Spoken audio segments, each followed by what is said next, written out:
Yo, what's going on, guys? Today I'm going to do a Friday the 13th guide on how to get better at the game.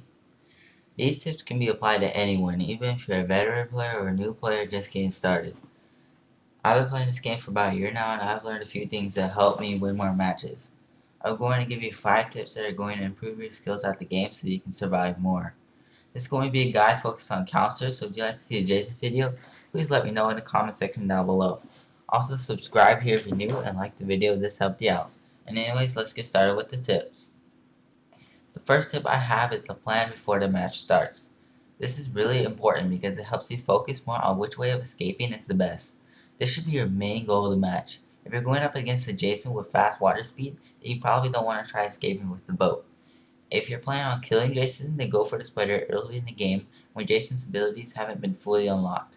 This is just a way of playing strategically what helps your chances of survival greatly. This doesn't mean that you don't focus on other objectives, just know which way of escaping is the best way of escaping based on your counselor and also the Jason you're going up against. An example of this is when you're playing against Part 2 Jason. If this Jason is good, then he'll have the phone and car objectives all locked down, with his morph and trap strengths. However, since he can't trap the boat, Jasons aren't as aggressive when it comes to boat escapes, so you can use the slow water speed to your advantage when escaping on the boat. This is only a problem when there isn't a boat escape on the map, and not a lot of maps have them. Also, experienced Jasons have an easy time stopping the boats, and once the boat is flipped over, there's pretty much no way of escaping. So plan out how you're going to play a match based on your counselor, the Jason you're up against, and the map you play on. My second tip is to be a team player. Helping your teammates out will better your chances of survival. The more players there are in a game, the more stressful it is for Jason as he has to focus on killing all the counselors alive. So helping each other survive longer will overall help you survive longer as well. This can be by killing injured teammates or saving other counselors in Jason's grab. If you have a microphone, use it to talk to your teammates to tell them where the fuse is or where Jason is. Just be a good teammate and try not to let other counselors die. My third tip is to not fight Jason unless you have to. This is a pretty good tip to have, especially when dealing with Jasons that rely on their rage ability to kill other counselors. When Jason takes a lot of damage from counselors, his rage meter fills up rapidly.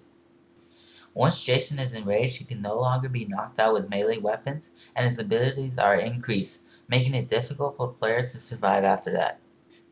So you don't have to fight Jason because you're only making him stronger faster. Try your best to only swing at him if you absolutely need to.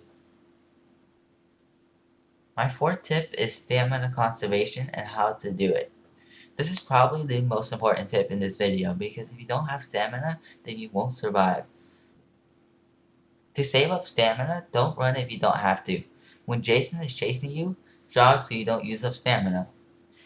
When you are being chased by Jason, the main focus should be on your stamina bar, so stand still when it's safe to do so, like when you climb out a window and it takes Jason some time to walk around to the side you went on. When you get really scared, however, your stamina bar disappears. This is most likely going to happen every time when Jason is chasing, so predicting how much stamina you have will come in handy when this happens. However, this is a skill you learn from experience of playing the game, and it might take a while to do this right. Use every opportunity you have to gain stamina while keeping Jason away. The final tip I have is to stay alive when Jason is in rage mode. First, you need to understand how rage mode works. When Jason has his rage ability, he can no longer be stunned with melee weapons, firecrackers, or the flare gun. He can also walk through doors. It's so frustrating to see my teammates get killed by fighting Jason when he has rage, and there isn't anything I can do, as will just get me killed as well. The weapons that can still stun him are pocket knives, traps, the shotgun, and the sweater. So it's important to have these items near the end of the game. They're the only way to fight back against Jason. Trapping cabins early in the game is important for later when Jason has his rage ability, because he's going to be breaking through the doors. The shotgun is the best weapon in the game at this point in the game, so memorizing shotgun spawn locations is key.